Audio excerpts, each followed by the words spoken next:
Olá, sejam todos muito bem-vindos. Estamos no estúdio Enio Hockenbach, da Associação Rio-Grandense de Imprensa, recebendo o radialista e comunicador Cláudio Brito, que vai conversar e entrevistar o jornalista e escritor Juremir Machado da Silva. E agora nós vamos chamar o jornalista, radialista e também carnavalesco Cláudio Brito, que está lá no estúdio Enio Hockenbach. Estúdio Enio Hockenbach, da nossa Associação Rio-Grandense de Imprensa, este espaço que foi criado para homenagear este grande homem do rádio e da comunicação, tanto como locutor, apresentando notícias especialmente, como criador, dirigente, comandante de equipes. Enio Hockenbach é onde estamos, neste espaço sagrado. Maravilhoso. E hoje, Cláudio Brito, você recebe um jornalista que dispensa apresentações, mas nós vamos apresentar. Ele é jornalista, ele é escritor, ele é professor, ele é lá de Palomas, no Santana do Livramento, da Sorbonne também. Então, Brito, é tudo contigo neste bate-papo maravilhoso, neste domingo, aqui no Conexão 30 com Juremir Machado da Silva. Pois olha, eu me valho da oportunidade para reiterar o que tenho feito sempre, porque os programas são realizados no estúdio da ARI, o estúdio Enio Hockenbach, com pré-produção, gravações. Então, ao ouvinte que está agora nos acompanhando, cabe me dizer bom dia, boa tarde ou boa noite, na hora que você estiver me ouvindo. Eu faço uma primeira pergunta para o nosso entrevistado, e aí já é pontapé de arrancada. Onde estão os judeus, hein? Nossa, ele já entrou. Ele entrou. Chegou chegando. Estão por toda parte, né? Pois Estão em Porto Alegre, mas saíram do Bonfim, em boa parte. Exatamente. O Moacir Scliar descreve um Bonfim que parecia desaparecido ou em vias de extinção. Em 1943, as noites eram negras e por aí vai. Bom, por que eu estou falando disso? O Bonfim, o espaço da cidade de Porto Alegre, que nós chamamos de Bonfim, nós podemos dizer que é um bom começo, porque, pelo menos das publicações que eu tenho assinadas por Juremir, da iniciação, né, da carreira como escritor. Embora desde jovem já escrevesse, lá na sua Livramento, quem sabe, mas o que fez com que existissem essas tribos do Bonfim, inclusive com música que não é exatamente a nossa música. O Juremir, que está aqui comigo, é roqueiro. Conta para nós esta olha aqui, ó, da série Porto Alegre Revisitada, da editora da cidade, Antes do Túnel, uma história pessoal do Bonfim, do Juremir Machado da Silva. Pois bem, conta para mim esta passagem, este momento da tua existência que te levou a escrever, ficcionando de mentirinha, na verdade tudo era verdade. Com o estilo do romanceado ficcional, Uma Noite nos Bares, As Tribos do Bonfim, Onde Estão os Judeus e outros textos que vão levando de ponta a ponta a que a gente se dê conta o que significa. Não passe impunemente pelo Oswaldo Aranha. Não passe ali em frente ao Instituto de Educação e depois chegando lá na Redenção, achando que você está num lugarzinho qualquer. Não é não. Conta para nós, Juremir, a inspiração e a existência desta passagem no Bonfim da tua turma, da tua Grey. Pois é, Cláudio Brito. Em primeiro lugar, obrigado pelo convite para participar desse programa. Olha, quando eu vim para... Eu sou de Santana do Livramento. Em 1980, eu vim para Porto Alegre estudar.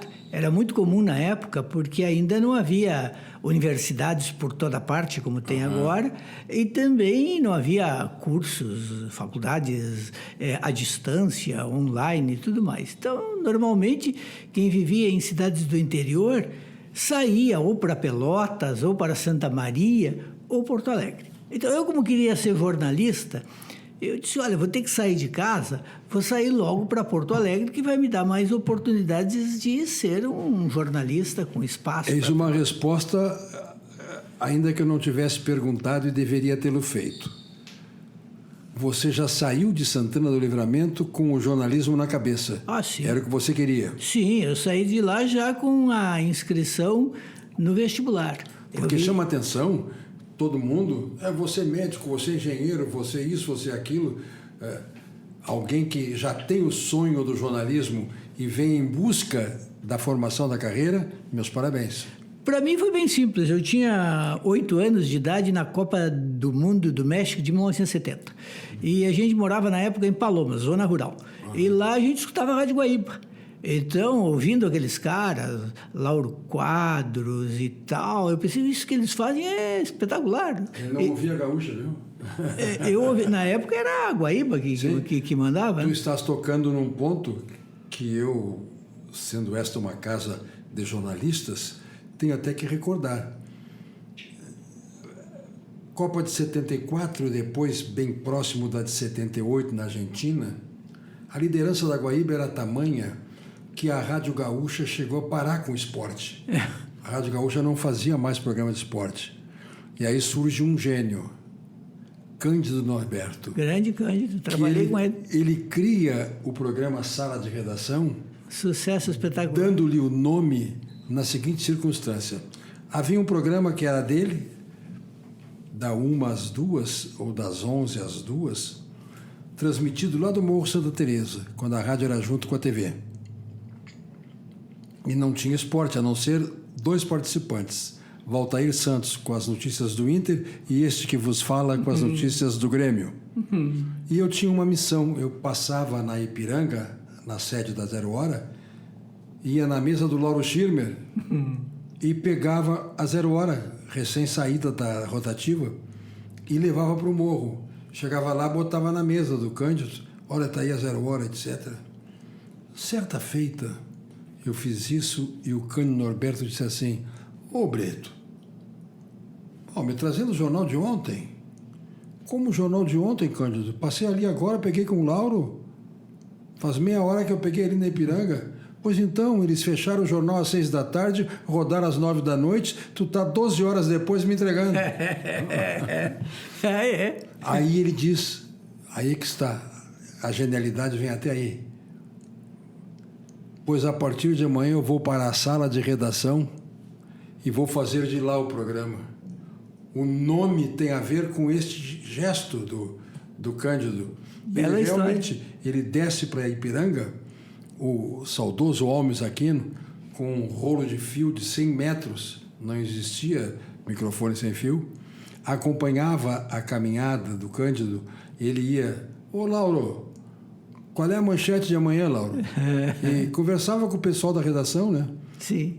E começa então o programa que vai avançando na audiência a tal ponto que Maurício Sirotsky, o diretor-presidente e dono do grupo, dono da empresa. O dono da empresa chama o Cândido, o pessoal do esporte, eu estou nessa aí, chama um querido companheiro nosso de conselho aqui, Dario, o Carlos Bastos, Bastinhas, o Ari dos Santos, e diz assim, pessoal, vamos voltar com o esporte?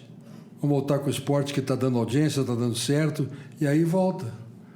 E aí, eu tenho até hoje o material desta Copa, a Copa de 78 na Argentina, a contratação do Rui Carlos Osterman, sim, que vem para a Gaúcha, e tudo começa. E aí a gente vai avançando, mas eu te digo isso, naquele viver, naquele momento, o jornalismo saía pelos meus poros. Imagino. Mas não como tu, antes disso, intuir. Eu, quando eu decidi que eu queria fazer jornalismo, eu nem sabia que esse negócio se chamava jornalismo. Eu sabia que eu queria fazer o que aqueles caras da Guaíba faziam. Queria falar no rádio, viajar e logo entendi também escrever. Porque como eu não tinha uma voz bonita e tal, eu disse, olha, para mim vai ser mais tranquilo escrevendo. Então, vou me direcionar mais para jornal. Foi até curioso, porque depois o rádio entrou na minha vida, assim, de fazer e de trabalhar com muitos, com a maioria. Rádio tem texto, né? Sim, e comecei a trabalhar em rádio com muitos daqueles caras da Guaíba que eu ouvia. Trabalhei com Milton Jung, trabalhei com todo mundo. Trabalhei com Lauro Quadros, trabalhei com todo mundo. E então, no início era só uma intuição, assim, eu quero fazer isso. Aos poucos, quando eu era adolescente, eu fui compreendendo que era o jornalismo, que tinha um curso universitário, que tinha que sair para fazer. Pois olha, tu tocas num ponto que deverá te surpreender. Eu não sou formado em jornalismo. Sim, antes do jornalismo, os provisionados. Eu já tinha registro Claro. Profissional antes da exigência e da própria... Claro. E agora também não é mais exigido. E aí o que aconteceu comigo sobre o Bonfim? Quando eu cheguei em Porto Alegre, eu fui morar lá no Sarandi. Navegantes, depois Olha Sarandi. E em determinado momento, já fazendo a faculdade, eu comecei a andar com colegas que conheciam mais Porto Alegre, que já estavam bem assim influenciados na cidade. E um deles, que foi um jornalista fabuloso, morreu muito cedo, o Ricardo Carli, ele me disse, olha, vamos no Bonfim. A turma hoje vai lá para o Bonfim. E eu nem sabia onde é que era. Eu disse, Bonfim, o que é o Bonfim? O Bonfim é um bairro onde tudo acontece, os bares, as gurias, é fabuloso. O pessoal vira à noite lá, fazendo festa, e é sensacional. E tá, então eu vou contigo. E aí ele me levou para os bares na Oswaldo Aranha, e ali eu me encontrei. E passei, depois houve uma época na minha vida em que eu virava todas as noites do Bonfim. Dormia de manhã e passava a noite nos bares do Bonfim. E quando eu resolvi fazer mestrado, eu fiz um mestrado em antropologia, eu resolvi estudar aquele pessoal, a boemia do Bonfim.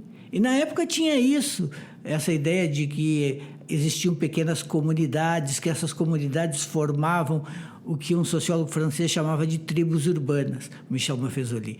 E aí eu fui estudar quem é que eram os grupos do Bonfim. Aí tinha os punks, tinha os darks, tinha os new waves, tinha um monte de gente. Eram pequenos grupos que se vestiam de um jeito, que gostavam de um tipo de música diferente, que tinham marcas próprias, que se comportavam como uma pequena comunidade, tinham bares da sua preferência. Eu acho interessante toda a obra e destaco aqui um ponto que sempre eu tenho presente do teu texto maravilhoso, narrando estas histórias. Aos poucos surgira-me uma ideia, a miséria do cotidiano. Terminada a investigação, o cotidiano bonfiniano é duplo, rico e miserável, rico na diversidade e na confirmação das utopias, miserável na impossibilidade de explodir o capitalismo de uma vez por todas. E aí você adiante fecha esta parte do livro, este capítulo, citando quem você referiu agora. Foi Ricardo Carli quem me deu o primeiro toque sobre o futuro. Eu havia entrevistado um psicanalista. E aí o Ricardo te pergunta, que foi que o cara te disse? Que a monogamia não funciona. Por quê? O desejo leva homens e mulheres a trair. Que mais? Que o amor livre não funciona. Por quê? O ciúme sempre acaba por explodir. O que funciona então? Deve ser o adultério? Resposta errada. Só funciona a liberdade, diz o Ricardo. Que isso tem a ver com o Bonfim? Você pergunta. O Bonfim não pode ser um fim, saca? É um ciclo. Depois, como o amor livre ou a monogamia, ele vai se esgotar, saca? E nós iremos em frente. Ricardo Carli era um visionário, só tinha um defeito. Era grevista.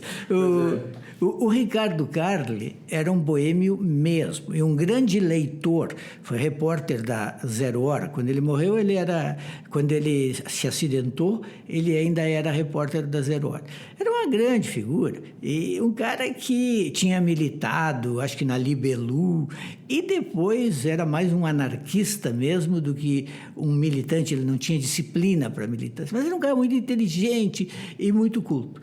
E gostava muito de ir, por exemplo, ao Bar do Beto, ali na Venâncio Aires. E numa madrugada saiu meio bêbado do Bar do Beto, atravessou a rua, foi atropelado.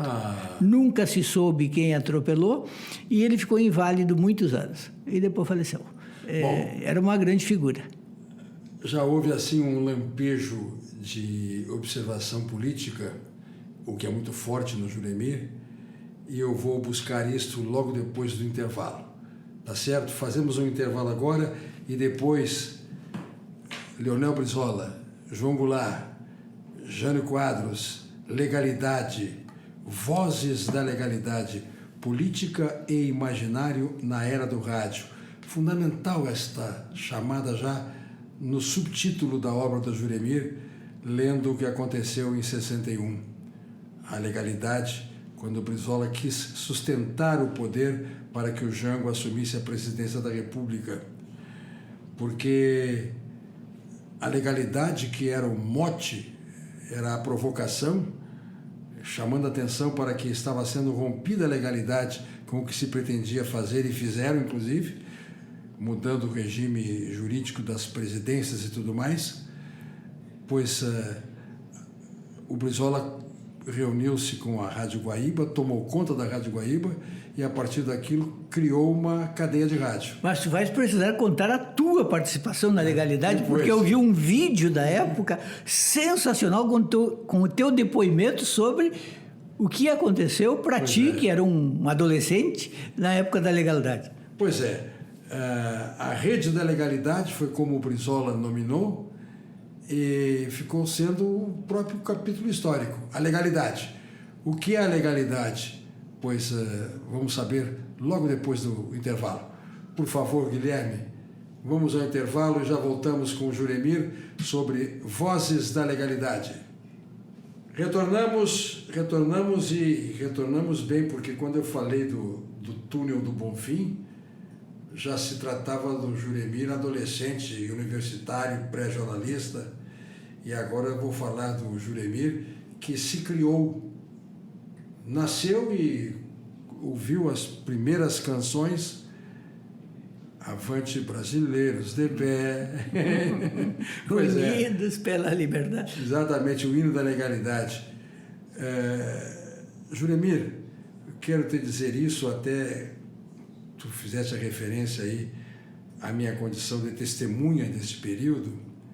Que idade tu tinha? Pois eu sou de 48, eu tinha 13 anos. 13 anos. 12 para 13 anos. Eu sou de dezembro de 48. E tocavas na banda do Colégio das Dores. A banda marcial do Colégio das Dores. Isso era importante na época, as bandas. Era uma época que os colégios tinham bandas marciais, o Júlio de Castilhos tinha, o Rosário tinha, mas os colégios lassalistas preservavam a ideia de serem as maiores.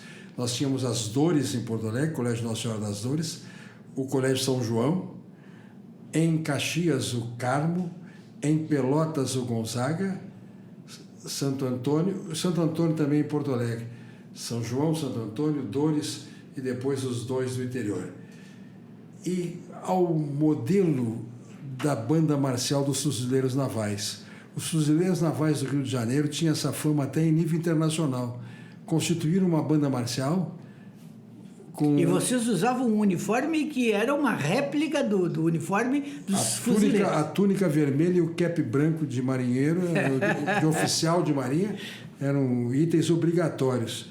E na legalidade, a gente fazia o que normalmente acontecia, ensaio da banda lá no Colégio das Dores, Rua Riachuelo, número 800, lá perto da Igreja das Dores. Aí o Jânio Quadros renunciou, pois é. O Brizola resolveu encarar para que o Jango pudesse assumir, porque os ministros militares não queriam, tentaram um golpe. E como é que tu entraste nessa história? Porque justamente por essa razão até de proximidade de local. A gurizada da Banda das Dores, às tardes, tinha os ensaios lá no colégio, e fosse quem morasse no centro, que era o meu caso, morava na Salgado Filho, tendo que voltar para casa, Riachuelo afora, ou fosse alguém que precisasse chegar ao centro para pegar um ônibus e ir para outro lugar, ou um bonde, a Riachuelo era o caminho. Sai lá de baixo e vem embora até o centro, até as proximidades da Praça da Matriz, até as proximidades da Biblioteca Pública. E na Praça da Matriz, o Brizola se instalou no Palácio Piratini, claro, com a rede da legalidade. A Rádio Guaíba, que ele colocou como cabeça de rede, e as outras emissoras todas, e ficou todo aquele tempo transmitindo. O homem era bom de verbo, né? Ele inflamou a população. 24 horas por dia. E a gente vinha do colégio e ficava olhando. Quando terminou o episódio da legalidade, e para mim terminou mal, porque o Jango... O Jango aceitou o parlamentarismo. O Brizola queria que o Jango assumisse, ele era o vice-presidente, para preencher o claro que o renunciante Jânio Quadros deixava, mas o Jango, assustado, preocupado, negociou com os poderosos de então, Marechal Lopes e outros, negociou o seguinte: vamos fazer um governo de mentirinha. E fizeram uma emenda constitucional para o parlamentarismo. O que é mais impressionante nessa história... Ou seja, quem mandava era o parlamento e não o presidente. O que é mais impressionante nessa história é que se usou um projeto de emenda constitucional que já existia, do Raul Pila. E durante muito tempo não se tinha convicção, certeza disso. Mas faz alguns anos, não sei quantos exatamente, 6, 7 anos, se descobriu num cofre toda a transcrição de todas as sessões da Assembleia Legislativa, que ficou em sessão permanente.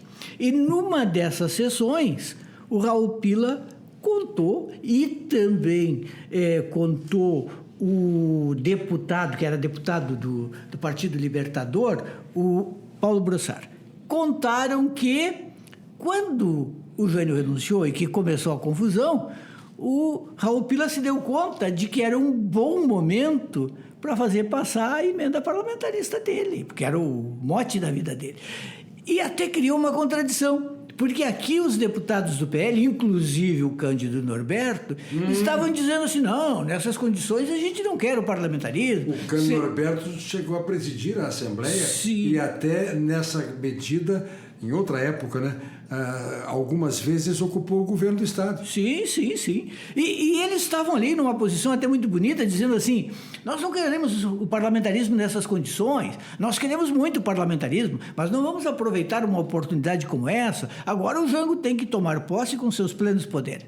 Mas, enquanto isso, o Raul Pila fazia avançar a emenda parlamentarista que ele tinha já tramitando lá, e ela foi aprovada a toque de caixa, e o Jango assumiu com os poderes bastante reduzidos. Mas ali tinha um mecanismo interessante que previa a realização de um plebiscito para que a população brasileira dissesse se queria manter o parlamentarismo ou não. O que foi realizado em janeiro de 63, 2 anos depois, e aí o Jango ganhou, deu um banho. Foi praticamente assim, 80-20. E aí retornou ao presidencialismo. Em 64, quando o Jango foi derrubado, já era um regime presidencialista de novo. O que faltou foi presidente, né?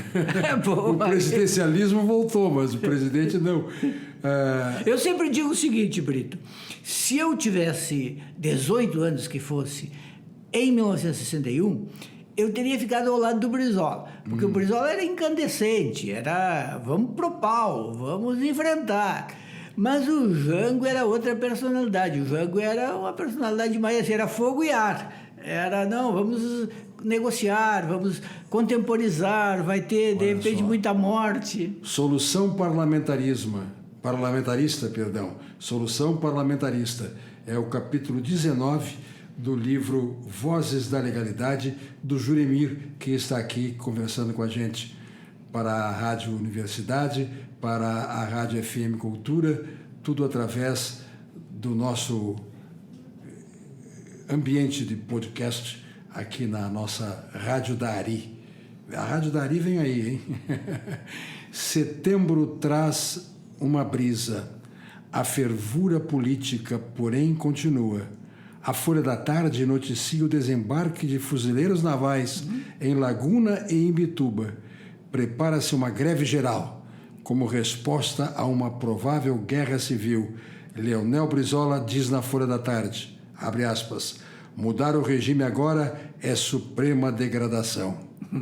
Pois bem, lá na frente temos uma outra figura que, olha, me chamou a atenção, e vou te dizer uma coisa, eu que na época já tinha 12 para 13 anos, Ou seja, compreendia tudo. Exatamente. Compreendo tudo. E ia para frente do palácio, bater palmas e tudo mais. Mas eu confesso algo que, com a tua obra, eu fui recuperar a informação ou mergulhar nela pela primeira vez.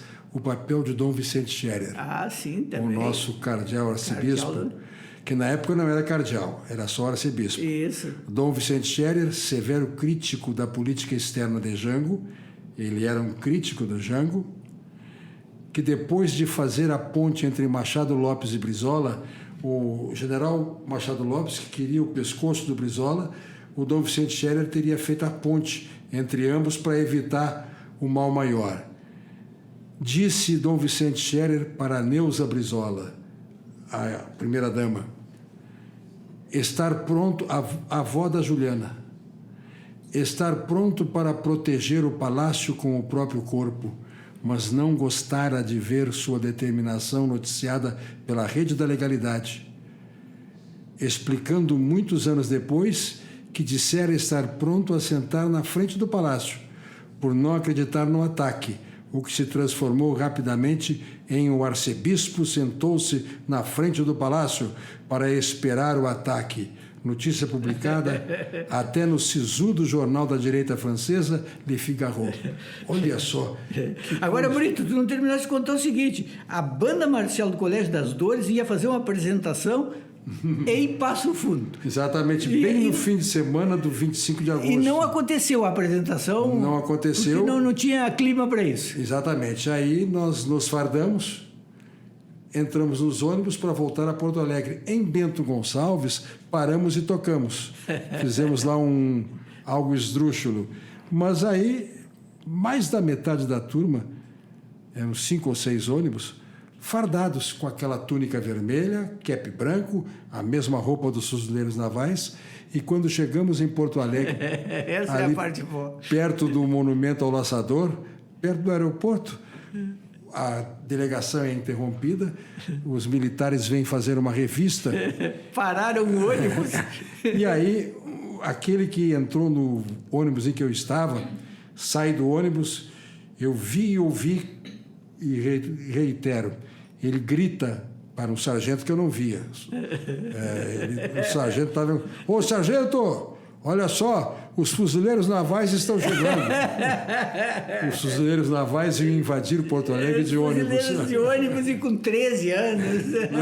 E com uma porção de guri. Isso, uma gurizada. Então, muito boa essa história. Então, tu contaste essa história num depoimento para a RBS? Exatamente. Eu tenho até isso em vídeo, vou passar para a Tati. Tu já tens, né? Se for o caso de poder usar e tudo mais...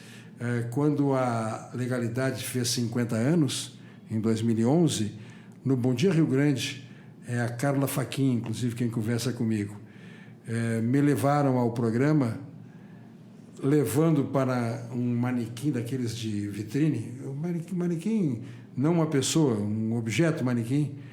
Eu coloquei a túnica, coloquei o cap, contei essa história e até mostrei o crachá. Sim. Em que consta tarol número 14. Eu era o titular do tarol número 14.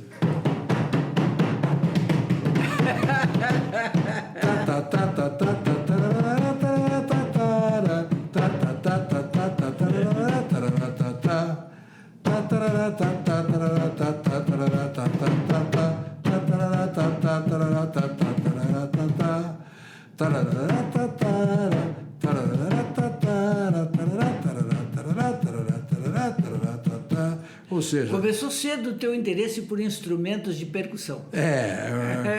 Mas não sou um bom executante, mas sou um bom ouvinte. Um surdo de marcação de primeira, como tem a mangueira, por exemplo, que é tradicional, né? A marcação da mangueira, tum, tum. Você não precisa ouvir o canto do samba. A mangueira está distante, você ouve aquela bateria chegando, você identifica a estação primeira de Mangueira. Eu realmente gosto desta ideia do carnaval.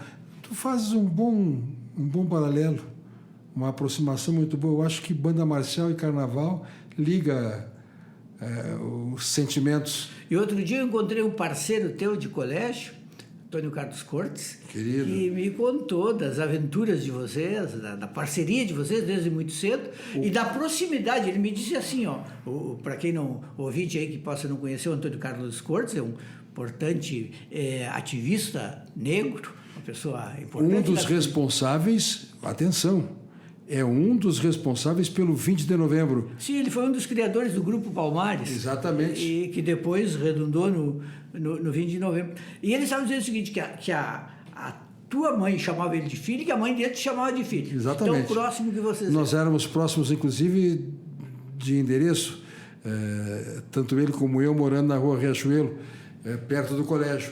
Até porque morar perto do colégio significava ter menos despesa.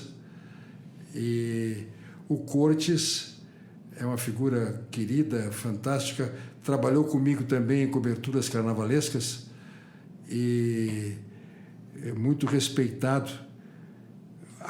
A figura do 20 de novembro, a data da negritude por conta da celebração que se estabeleceu, faz do Cortes, até hoje, mais no Rio de Janeiro do que aqui, uma figura impoluta, respeitada, aplaudidíssima. É verdade, a validez da negritude passa por pessoas como ele. Bem lembrado, bem lembrado. Te agradeço muito, Juremir. A gente fez uma entrevista com ele, eu e o Nando Gross, para um programa que a gente tem na FM Cultura também, que vai ao ar sábado de manhã. E aí ele estava contando toda a trajetória dele, inclusive a fundação do Grupo Palmares, a participação do Oliveira Silveira e de outros, e depois todo o processo que levou à criação do 20 de novembro, que inicialmente era algo para Porto Alegre, depois foi crescendo, e hoje é uma lei nacional. Exatamente. O Oliveira Silveira já partiu, já está em outra dimensão, mas o Cortes está aí, o querido Cortes está aí. E, como sempre, fiel àquilo que diz com a sua própria biografia, com suas entranhas, inclusive.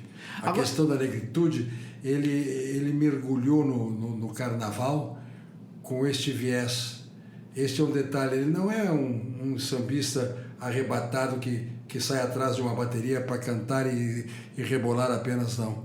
Ele faz tudo isso, se for necessário, faz, mas ele sempre tem aquela dimensão do que isso significa como arte, criação, economia criativa, quando se discute, né? Como é que se vai sustentar o carnaval ou festas congêneres com o conceito do que seja uma economia criativa?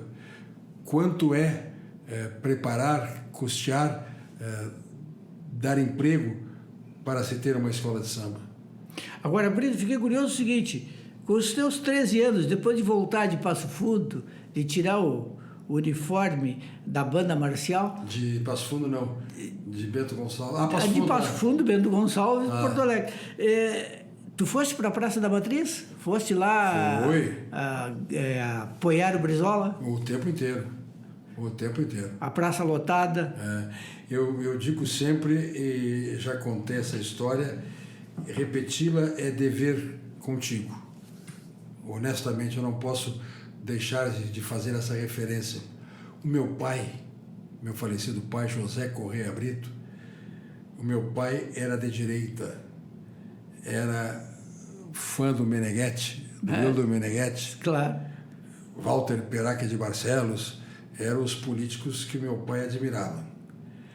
E que governaram o Rio Grande do Sul. Bom, tu vais lembrar do pavilhão do Mata-Borrão. Claro, era onde se deu digamos assim, o registro de todos aqueles que queriam lutar na Borges com a Andrade Neves. Sim. Foi demolido um edifício, depois foi até sede da Caixa Estadual, né? Sim, exatamente. E ali foi construído em madeira e em vidro um galpão, um pavilhão que reproduzia a figura do Mata-Borrão. Esses dias eu tive dificuldade de explicar para as pessoas o que é o Mata-Borrão. O Mata-Borrão é um objeto... Faça o seguinte, coloque as mãos abertas, uma de frente para a outra, assim, como a gente faz para fazer coração, né? Tá? Agora você deita isso. Tá. Faz de conta que debaixo dessa figura tem um papel onde alguém escreveu a tinta. E para evitar o mata-borrão, para evitar o borrão, tu mexe com isso aí, que tem papel que suga, né? Era para tirar o excesso de tinta. Exatamente, tu tira o excesso de tinta. Pois foi feito um pavilhão de exposições que parecia um mata-borrão. E ali o Brizola montou a habilitação para aqueles que quisessem ser defensores da legalidade. Se apresentou gente pra caramba. Na linha do que o Brizola pregava, defendendo a presidência então do Jango, nada de querer parlamentarismo, o pessoal ia ali e se inscrevia. Pois certo dia, eu acabei de dizer, né, eu vinha do Colégio das Dores, da Riachuelo, até Salgado Filho, onde eu morava. Descia a Borges para pegar Salgado Filho. Bem na esquina do Mata-Borrão eu passava. E eu olho lá, na rampa do Mata-Borrão está meu pai. Ah, ele foi se inscrever? Exatamente. É que a legalidade foi um troço tão forte que... Não, e eu cobrei dele, e olha o que eu ouvi. Eu digo sempre, digo até honrado. Foi a primeira grande lição de direito que eu recebi de alguém. Meu pai disse assim: olha, meu filho, eu não gosto do Brizola, não gosto dessa gente, quem gosta é tu e a tua mãe. Eu e a minha mãe realmente tínhamos essa ligação. Mas há um detalhe: o presidente do meu país hoje é João Goulart. Sim. E ele vai tomar posse. Sim, era uma questão de direito. De direito. Exatamente. Era uma questão por isso eu... Já agora, essa tua história aí da tua mãe e de ti me lembrou uma coisa que aconteceu comigo, que tem a ver com o Jango. Antes de vir para Porto Alegre, quando eu era adolescente, tinha que juntar dinheiro para vir para Porto Alegre. Uhum. E os meios para juntar dinheiro disponíveis eram plantar melancia e vender na beira da BR, eu fiz muito isso, ou então, nas férias de verão, tropear com meu pai, levar gado de um lugar para outro com meu pai. E eu fazia isso, um dia a gente está voltando, entregamos o gado e estamos voltando na linha divisória. E aí o pai olhou assim, aquele latifúndio assim a perder de vista, e ele disse: parte dessas terras, assim, o João Goulart, o Jango, ia desapropriar para fazer a reforma agrária. E a gente andou mais um pouquinho, assim, os cavalos seguiram, assim, ó, no tranco. E aí eu falei: pá, mas esse Jango, então, era muito bom.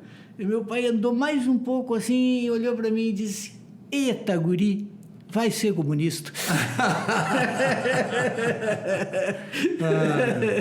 Mas, ao fim e ao cabo, eu quero dizer da profunda alegria e honra que tenho em contar com este nosso encontro de hoje.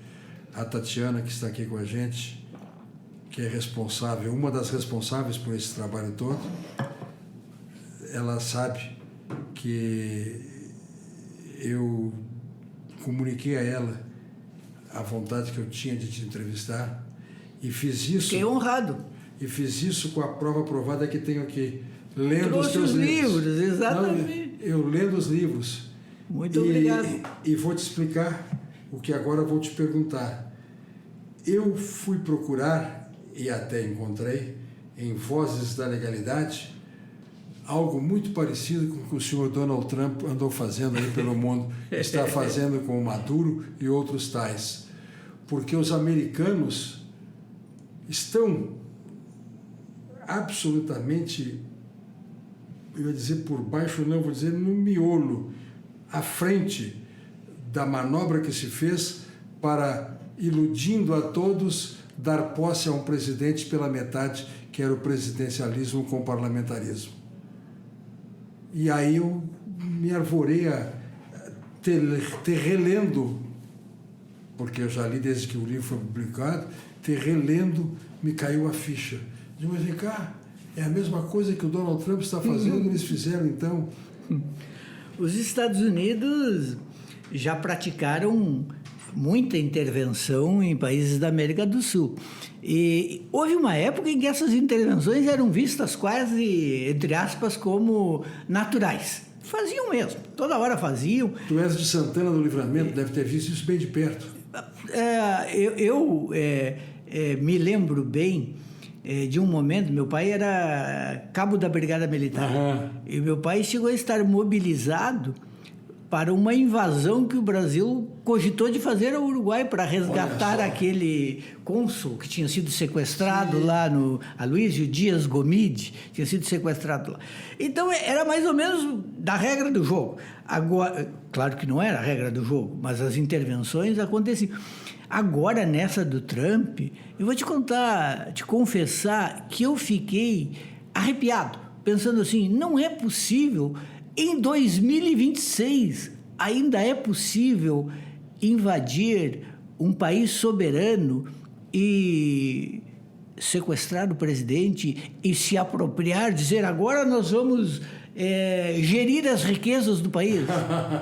Eu pensava que dois conceitos estavam assim entronizados que eram intocáveis: o conceito de soberania nacional e o conceito de autodeterminação dos povos. Eu achava que isso era intocável. Eu me lembro, quando eu era correspondente da Zero Hora na França, nos anos 90, houve a Guerra da Bósnia. Certo. E a França teve um papel importante. Um ministro da ação humanitária da França, que era um médico muito conhecido, médico dos Médicos Sem Fronteiras, chamado Bernard Kouchner, ele começou a defender o que chamaram na época de ingerência devida.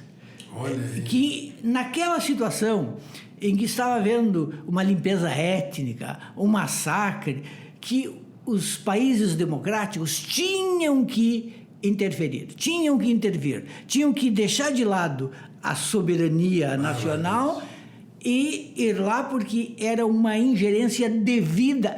Eles até mesmo cunharam a expressão dever de ingerência. E eu pensei que aquilo era um absurdo de um momento, mas agora nós estamos vendo... Repetiram. Sim, e o Donald Trump todo dia diz que vai fazer isso com o México, que vai fazer na Groenlândia, que vai fazer na Colômbia.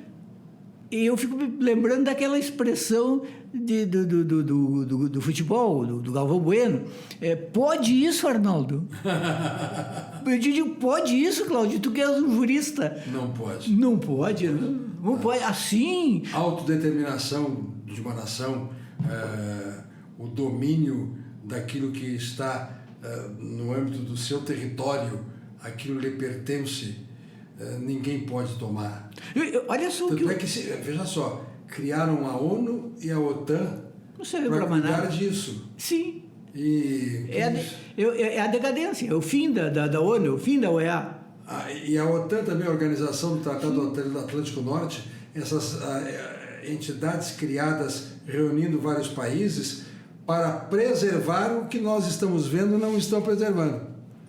É uma coisa lastimável. E o Donald Trump, quando ele fala, ele passa de um assunto a outro como se houvesse uma transição lógica, mas não tem. Porque uma coisa ele dizia assim, fomos lá numa operação de polícia capturar um narcotraficante. Bom, vamos fazer de conta que a gente aceita que foi isso. Mas a segunda parte, qual é a relação lógica com a primeira? Agora nós vamos gerir o petróleo da Venezuela. O que tem isso a ver com capturar o narcotraficante? Onde está? Qual é o direito que legitima os Estados Unidos administrarem o petróleo da Venezuela? Eu sinceramente pensei que essa fase estava vencida, que era coisa dos anos 60, quando os Estados Unidos interferiam por toda parte, interferiram no Brasil em 64. Pois é, como você fala muito bem ao longo da sua obra Vozes da Legalidade, os fatos de 1961, estendendo-se depois, eu digo até 85, né? Sim, durou tudo isso. Exatamente. E se quiser até 89, porque eleição presidencial livre só tivemos em 89. Pois estes fatos são similares a esta invasão indevida, não permitida. O bom senso, o direito não admite essa ideia de eu dar um pontapé na porta da tua casa, sentar-me à mesa e dizer aos empregados o que deve ser feito. Exatamente. Não. Foi isso que fizeram esses países e foi isso que, e tu contas bem na tua obra, as injunções dos americanos com os militares brasileiros para que o parlamentarismo desse uma tapeada em tudo isso. O Jango vai assumir, mas é de mentirinha. Ele não vai mandar coisa nenhuma. Pois bem, apesar do plebiscito que restabeleceu a possibilidade de mantermos os resultados daquilo tudo, o senhor João Goulart efetivamente foi de uma passagem desastrosa, foi lamentável. Eu me sinto traído. Às vezes que eu gritei na Praça da Matriz por sua chegada à presidência da República, ele me deixou falando para as árvores e para as pedras do chão da praça. E, assim, tu estavas lá, tu tens assim mecanismos muito singulares para poder avaliar. Eu tenho simpatia pelo Jango. Eu acho que o Jango era um homem... Sim, não. O que me assusta é que ele traiu a si próprio. Eu acho que ele ponderou que não tinha condições militares de se impor se não negociasse. No caso de uma guerra civil, dificilmente ele teria condições de ganhar essa guerra civil. Então eu acho que ele ponderou que aquele era o meio aceitável e possível para chegar ao poder sem banho de sangue. Porque eu creio que ele acreditava realmente que poderia haver um banho de sangue se não houvesse uma negociação. Eu te confesso que eu fico mais decepcionado com os nossos libertadores, parlamentaristas, que aproveitaram a ocasião para fazer passar uma ideia que não era aceita pela maioria da população brasileira, tanto não era que em 63 a população brasileira rechaçou o parlamentarismo. Importante, nós estamos aqui falando a partir de uma casa de jornalismo e de jornalistas, a Associação Rio Grandense de Imprensa, que se vale da parceria com a Rádio Universidade e com a FM Cultura para chegar ao público. Nós estamos neste ambiente onde é possível imaginar-se que o uso da comunicação social, a rede da legalidade, aqueles dias, o que tudo se estava plasmando e defendendo, vai jogado à sarjeta, seja lá porque o Jango entendeu que evitaria o mal maior, cedendo ao parlamentarismo, ou porque o parlamentarismo o sufocou. Como é que ele depois reage não confirmando a possibilidade da presidência? O Jango assumiu, né, no que foi possível assumir. Tu deves lembrar que a situação era muito tensa. Havia até mesmo uma tal Operação Mosquito, em que se planejava derrubar o avião que levou o Jango a Brasília. Então não era uma situação assim digamos assim, só de verbo, ou de verborragia. Havia perigo realmente no ar. E então ele assumiu naquelas condições, mas creio que sempre ficou esperando o momento de retomar os seus plenos poderes, o que aconteceu em 63. Só que, na verdade, a meu ver, e ao ver de muitas outras pessoas, 61 só, digamos assim, adiou 64. Os militares estavam dispostos a tomar... A fazer o que fizeram em 64 já em 61. Exato. E aí eles aprenderam com 61. Eles viram onde eles erraram, eles se planejaram melhor, eles se prepararam longamente e esperaram um momento adequado. E aí, em março de 64, eles deram... Mas não ganharam o plebiscito, né? Não ganharam o plebiscito. Ali eles compreenderam também no plebiscito que, pelo voto, eles não tinham chance nenhuma. Tu vais lembrar também da eleição de 1974, que o MDB ganhou, lembra? Sim, sim. A verdade é que a ditadura, ela tinha o apoio de uma parte da sociedade brasileira, mas não da maioria da sociedade brasileira. O voto não era para eles. O voto não era. Quando ia para o voto, eles perdiam. E eles mudavam as regras do jogo toda hora. Quando eles sentiam que não ia ser razoável, muda a regra do jogo eleitoral. Juremir, um compromisso recíproco. Assim que você entender que é bom comparecer a este estúdio Com certeza. e dividir suas experiências, só avise que estará tudo agendado. Tá E a bom. mesma forma, digo eu, assim que entender de chamá-lo, vou abusar. Muito bem. Vou chamá-lo também. Eu estou à disposição. Tá Sempre certo. um prazer te encontrar, sou teu admirador. Obrigado. Acho que tu tens um papel muito importante no rádio do Rio Grande do Sul, papel histórico pelas rádios onde tu passaste, tu deixaste a tua marca, e como um homem de ideias, de personalidade firme, que não teme dizer o que pensa. Acho que isso é muito importante para o jornalismo e hoje é muito importante para que os jovens entendam como é que se deve fazer rádio. Muito, muito obrigado. E a Tatiana está aí? Tenho certeza que, estando nos ouvindo, ela já está fazendo anotações para futuros encontros. Eu não tenho dúvida disso, porque nós vamos dividir com o Guilherme, com a Kátia, com a Tatiana, com a Tamara, com todo mundo, com o presidente Zé Nunes, esta possibilidade de trazer esses conteúdos que são frutos da existência. Este é o dado. Não se trata...